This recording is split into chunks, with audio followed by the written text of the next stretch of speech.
Hey everybody, welcome to Workforce Gaming. I am Brad, here with The Expanse, Episode 3.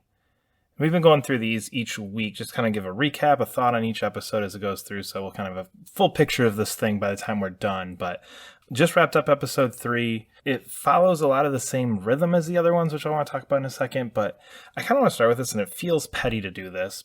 Episode 3 is about 45 minutes, 50 minutes long.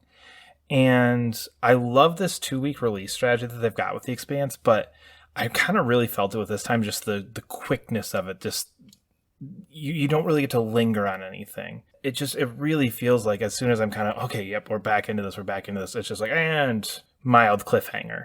Having the 2 week playing for 45 minutes, 2 weeks off, 50 minutes, 2 weeks off, it just kind of breaks it up. It's just, I don't feel like it's having the impact if it was a full 2-hour chunk every 2 weeks. Something about that's just what's really not working for me, because I like the feeling, and I almost feel like if I had the ability to binge this, or I had the ability to get them a little bit quicker together, I think I'd be feeling a little bit more.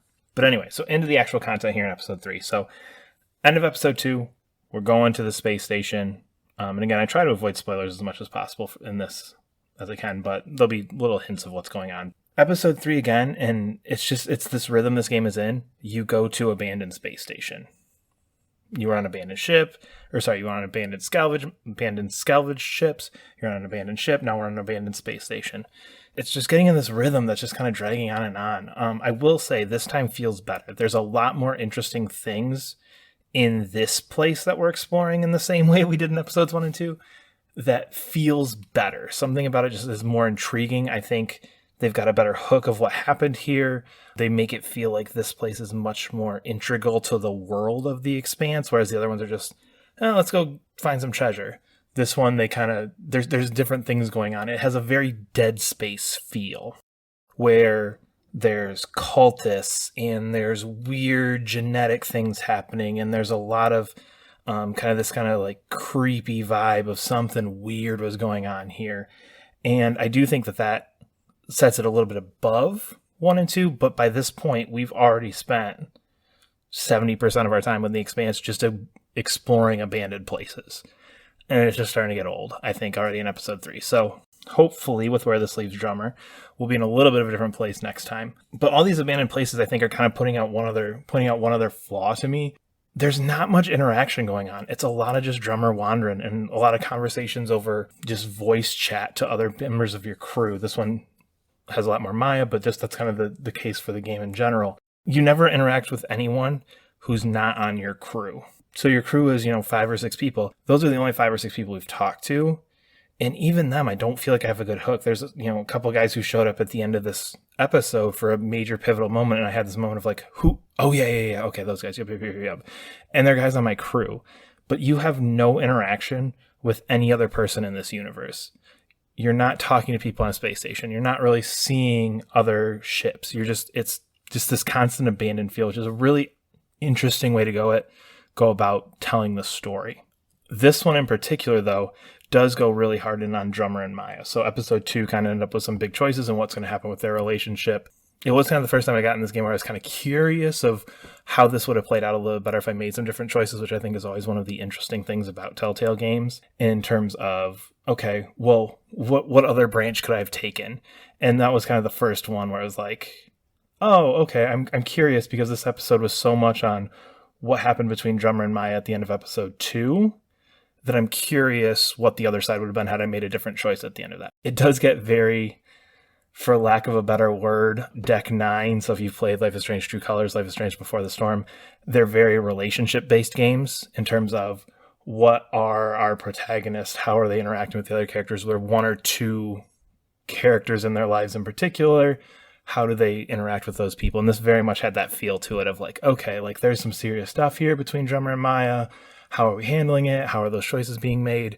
Which I do think is interesting. And that's kind of when you hear Deck 9, you hear Life is Strange, all the kind of the pedigree of these studios. That's kind of where you think these things are going to go.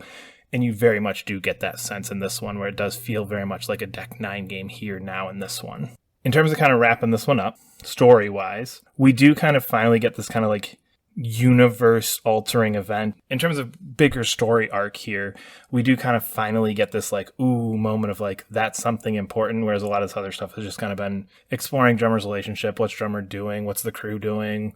Can we get some money? Here we get this. Okay, no. Here's the big thing. Here's kind of the crux of the series here in episode 3, where this thing that you find in this abandoned space station, okay, this has some world-changing possibility that needs to be handled in one way or the other, and that's where we kind of start to get some options towards the end of this and the way that characters view this thing.